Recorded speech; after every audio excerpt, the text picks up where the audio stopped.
તો હેલો દોસ્તો, હવે આપણે ડિપ્લોમા એડમિશન 2024ની અંદર હવે આપણું જે રાઉન્ડ 2 જે છે સ્ટાર્ટ થઈ ગયેલ છે. તો એની અંદર હવે તમારે કઈ રીતનું એપ્લાય કરવાનું છે રાઉન્ડ 2માં એ હું બધું તમને શીખવાડીશ. અને એના પહેલાં આ જે પીડીએફ છે ખાસ જોજો કે જેમને રાઉન્ડ 2ની અંદર એપ્લાય કરવાનું હોય. આપણે એ પણ જોઈએ છીએ કે રાઉન્ડ 2ની અંદર કોણ કોણ એપ્લાય કરી શકે છે. પરંતુ તમે રાઉન્ડ 2ની અંદર એપ્લાય કરો છો તો એના પહેલાં આ જે પીડીએફ છે એની અંદર જોઈ લેવાનું. શું જોવાનું છે કે ભાઈ રાઉન્ડ 1 પછી જે તે કોલેજની અંદર તમે જે પણ બ્રાન્ચમાં એડમિશન લેવા માગો છો એમાં કેટલી સીટો ખાલી છે એ તમારે જોવાનું અને એના પછી તમારે એની ચોઈસ ફિલિંગ કરવાની. કેમ કે તમે ધારો કે હવે એની અંદર ખાલી જગ્યા ધારો કે નથી અને તમે જો એની અંદર ચોઈસ ફિલિંગ કરશો તો એ તમારે મતલબ એડમિશન નહીં મળે. તો પહેલાં જોઈ લો કે ભાઈ કઈ કોલેજમાં કેટલી સીટો ખાલી છે, કઈ બ્રાન્ચમાં કેટલી સીટો ખાલી છે અને એના ઉપરથી પછી તમે જે તે કોલેજની તમારે ચોઈસ ફિલિંગ કરવાની રહેશે. પછી હું તમને શીખવાડીશ કે ભાઈ રાઉન્ડ 2ની અંદર કઈ રીતનું એપ્લાય કરવાનું છે. અને હવે આપણે જોઈએ કે ભાઈ આની અંદર પહેલાં તો કોણ કોણ રાઉન્ડ 2માં એપ્લાય કરી શકે છે. તો કે ભાઈ રાઉન્ડ 2ની અંદર બધા લોકો એપ્લાય કરી શકે છે. જેમને રાઉન્ડ 1ની અંદર ધારો કે એડમિશન મળ્યું હોય અને કન્ફર્મ પણ કરી દીધું હોય તો પણ એ લોકો રાઉન્ડ 2માં એપ્લાય કરી શકે છે. જેમને વેરિફિકેશન મતલબ રિપોર્ટિંગ જે છે કોલેજમાં જઈને કરાવી દીધું હોય તો પણ એ લોકો રાઉન્ડ 2માં એપ્લાય કરી શકે છે. અને જેમને રાઉન્ડ 1માં એડમિશન નથી મળ્યું એ લોકો પણ રાઉન્ડ 2ની અંદર એપ્લાય કરી શકે છે. તો હું તમને પ્રોસેસ પછી બતાવું છું. પહેલાં તમે આ પીડીએફ જોઈ લો કઈ રીતની જોવાની છે. તો આની લિંક તમને ડિસ્ક્રિપ્શનમાં આપેલી છે, તમે ડાઉનલોડ કરી દેશો. એના પછી તમારે અહીંયા જોવાનું. જેમ કે પહેલી આપણે કોલેજ જોઈએ, આ જે છે એ વલ્લભ વિદ્યાનગરની કોલેજ છે B&B. તો એ કઈ કોલેજ છે? ગ્રાન્ટ ઇન એડ કોલેજ છે. પછી આની અંદર કયા કોર્સ છે જેમ કે સિવિલ, કોમ્પ્યુટર, ઇલેક્ટ્રિકલ છે. તો એની અંદર સિવિલની અંદર હવે 18 સીટ ખાલી છે, બરાબર છે. તો સિવિલની અંદર 18 સીટો હજુ જે છે એ ખાલી છે ડિપ્લોમા ફર્સ્ટ યર માટે. પછી કોમ્પ્યુટર જે છે એની અંદર 8 સીટો ખાલી છે. ઇલેક્ટ્રિકલની અંદર 14 સીટો ખાલી છે. જે EC જે બ્રાન્ચ છે એની અંદર 11 સીટ અને મિકેનિકલમાં 25 સીટ ખાલી છે. તો આ વાત થઈ ગઈ B&Bની, બરાબર. પછી તમારે કોઈ બીજી કોલેજ જોવી છે જો તમને એનું પણ અહીંયા લિસ્ટ મળશે. જેમ કે એવી પારેખ ટેકનિકલ ઇન્સ્ટિટ્યૂટ રાજકોટ, તેમાં બાયોમેડિકલમાં 58 સીટ ખાલી છે. CDDMની અંદર 17, કોમ્પ્યુટરમાં 9, ઇલેક્ટ્રિકલમાં 57, ECની અંદર 19. તો તમારે જે પણ કોલેજની અહીંયા ખાલી સીટ જોવી હોય બરાબર તો તમે આ પીડીએફમાંથી જોઈ શકશો. અને આની લિંક પણ તમને ડિસ્ક્રિપ્શનમાં આપેલી છે, તમે સીધા ત્યાંથી ક્લિક કરીને ડાઉનલોડ કરી દેશો. એના પછી તમે જોઈ લેજો. હવે આ જોઈ લીધું, એના પછી તમારે હવે રાઉન્ડ 2ની અંદર એપ્લાય કરવાનું છે અને ફરીથી ચોઈસ ફિલિંગ કરવાની છે. કઈ રીતની કરવાની છે હવે હું તમને સ્ટેપ બાય સ્ટેપ સમજાવીશ. તો રાઉન્ડ 2ની અંદર તમારે એપ્લાય કરવા માટે પહેલાં તમારે વેબસાઇટની અંદર સાઇન ઇન કરી દેવાનું છે, એટલે કે લોગિન કરવાનું છે. અને અહીંયા આવશો એના પછી ફરી પાછું તમારે જે છે એ આ કેપ્ચા દેખાય છે અહીંયા નાખી અને પછી click here two proceed button પર ક્લિક કરવાનું છે. તો હવે જો તમે ત્યાં પ્રોસીડ પર ક્લિક કરશો એના પછી તમારે આ ટાઈપનું અહીંયા આવશે. તો આની અંદરથી જ તમારે સિલેક્ટ કરવાનું છે કે ભાઈ તમારે રાઉન્ડ 2માં એપ્લાય કરવાનું છે કે નથી કરવાનું. મતલબ આની અંદર જ તમારે યસ અથવા નો સિલેક્ટ કરવાનું આવશે. ભાઈ તમારે રાઉન્ડ 2માં એપ્લાય કરવું છે તો યસ, નથી કરવું તો નો. તો આના મતલબ રાઉન્ડ 2માં તમે એપ્લાય કરો છો તો એને પહેલાં તમારે એની અંદર એની જે ઇમ્પોર્ટન્ટ અહીંયા જે છે ટર્મ્સ એન્ડ કન્ડિશન તમારે ખાસ જોઈ લેવાની કે શું રહેશે, મતલબ એની શરત શું છે. તો અહીંયા તમને રેડ કલરથી જે છે એની કન્ડિશન આપેલી છે કે ભાઈ તમે ધારો કે જે છે એ તમને એના વિશે મતલબ અવેર છે કે તમે રાઉન્ડ 2ની અંદર એપ્લાય કરશો અને જો તમને રાઉન્ડ 2ની અંદર એડમિશન મળશે તો તમારું રાઉન્ડ 1નું એડમિશન જે છે એ કેન્સલ થઈ જશે. એવું તમને અને તમારા ફાધરને ખબર છે અથવા તમારા પેરેન્ટ્સને મતલબ ખબર છે. તો એટલે કે જો તમને રાઉન્ડ 2ની અંદર એડમિશન મળશે તો જ તમારું રાઉન્ડ 1નું એડમિશન કેન્સલ થશે. જો તમને રાઉન્ડ 2માં એડમિશન નહીં મળે તો તમારું જે રાઉન્ડ 1નું એડમિશન હતું એ રહેશે, બરાબર. એટલે એક આ શરત છે. એના પછી બીજી શરત શું છે તો આની અંદર તમને અહીંયા રેડ કલરથી બીજું નીચે આપેલું છે કે ભાઈ candidate will not be able to decline once consent is accepted to participate in resampling round 2. મતલબ એકવાર તમે જો રાઉન્ડ 2ની અંદર એપ્લાય કરવા માટે યસ કરી દીધું તો એના પછી તમે ફરીથી નો કરી શકતા નથી, બરાબર. પછી બીજું અહીંયા શું કીધું છે કે ભાઈ after the candidate has given his અથવા her consent to participate in resampling round 2, no document in this regard required to submit અથવા અપલોડ. એટલે કે જો તમે રાઉન્ડ 2માં એપ્લાય કરો છો તો તમારે આના માટે કોઈ પણ અલગ ફોર્મ કે કોઈ પણ અલગ ડોક્યુમેન્ટ જે છે આની અંદર અપલોડ કરવાના આવતા નથી. પછી અહીંયા તમને જે ત્રીજી શરત શું કીધી છે કે ભાઈ fees paid if any for the confirmation of seat allotted in round 1 will be transferred as per prevailing rules.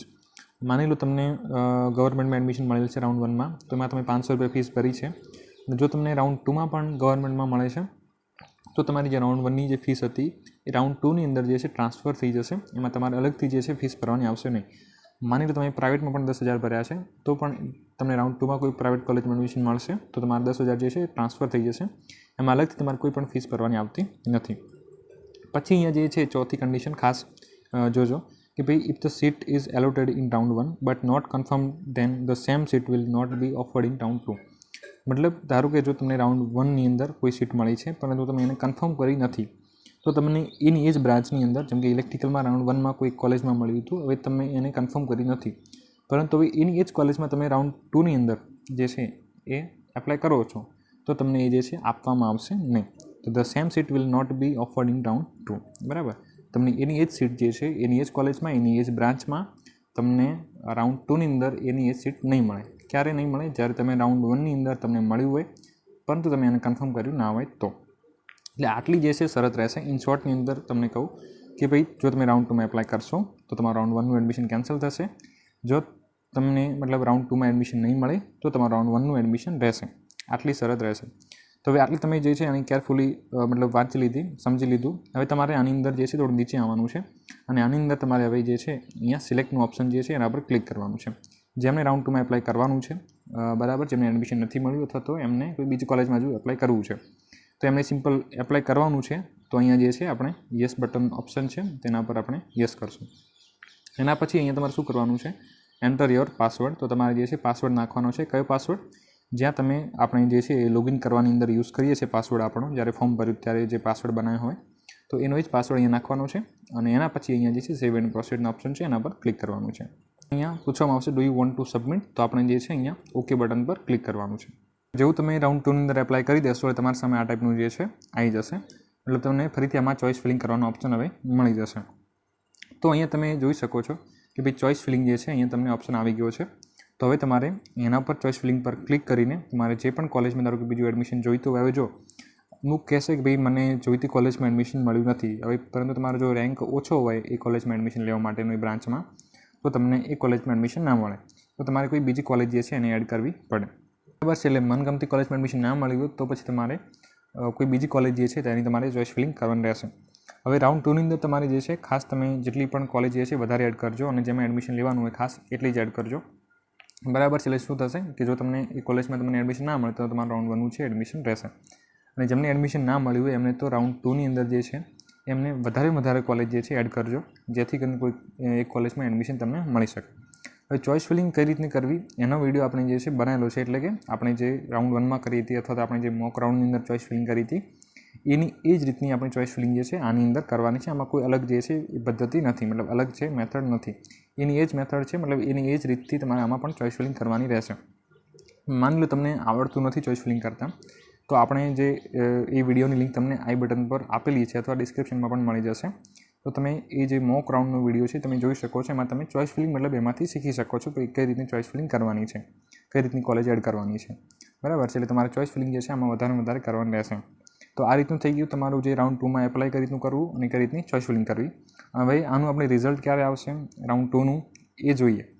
તો હવે તમે અહીંયા જોઈ શકો છો કે ભાઈ તમારે જે રાઉન્ડ 2ની અંદર જે છે એપ્લાય કરવાની લાસ્ટ ડેટ શું રહેશે, એટલે કે રાઉન્ડ 2માં તમે ક્યાં સુધીમાં એ જે છે યસ નોનું સિલેક્ટ કરી શકશો અને ચોઇસ ફિલિંગ કરી શકશો.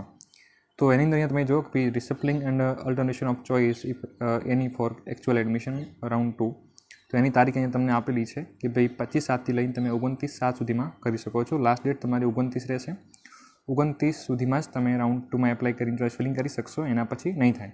બરાબર. હવે રાઉન્ડ 2નું રિઝલ્ટ ક્યારે આવશે? તો રાઉન્ડ 2નું રિઝલ્ટ તમને 2 ઓગસ્ટના રોજ મળી જશે, 2 તારીખના રોજ.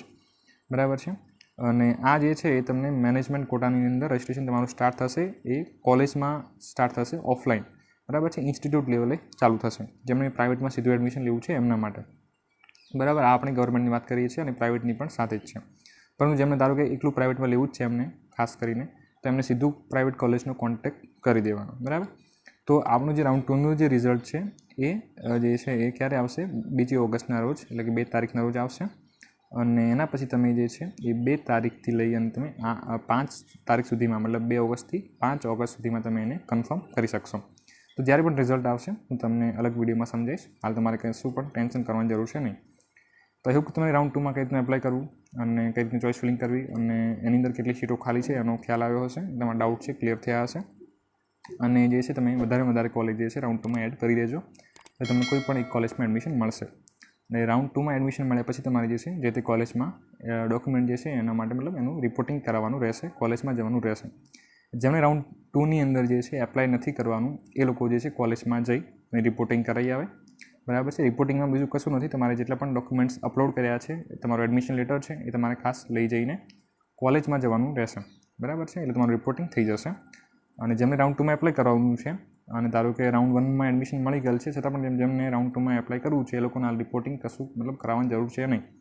રાઉન્ડ 2માં એડમિશન મળે કે ના મળે એના પછી તમારે જે તે રાઉન્ડમાં એડમિશન મળ્યું હોય એનું તમારે રિપોર્ટિંગ પછી કરાવવાનું છે. એટલે કે ઇન શોર્ટ, રાઉન્ડ 2માં એપ્લાય કરવાનું છે એમને રાઉન્ડ 2 પછી જ રિપોર્ટિંગ કરાવવાનું, અને જેમને રાઉન્ડ 2માં એડમિશન રાઉન્ડ 1માં એડમિશન મળેલ છે પરંતુ રાઉન્ડ 2માં એપ્લાય નથી કરવાનું, તો એમને સિમ્પલ જે છે કોલેજમાં જઈને રિપોર્ટિંગ કરી દેવાનું રહેશે. તો આઈ હોપ કે તમને વિડીયો સરસ લાગ્યો હશે. તો ચેનલને સબસ્ક્રાઈબ ખાસ કરી લેજો, તમારા મિત્રો સુધી શેર કરજો અને વોટ્સએપ ગ્રુપમાં પણ જોડાઈ શકો છો. ચાલો મને નેક્સ્ટ વિડીયોમાં, ત્યાં સુધી જય હિન્દ, જય ભારત.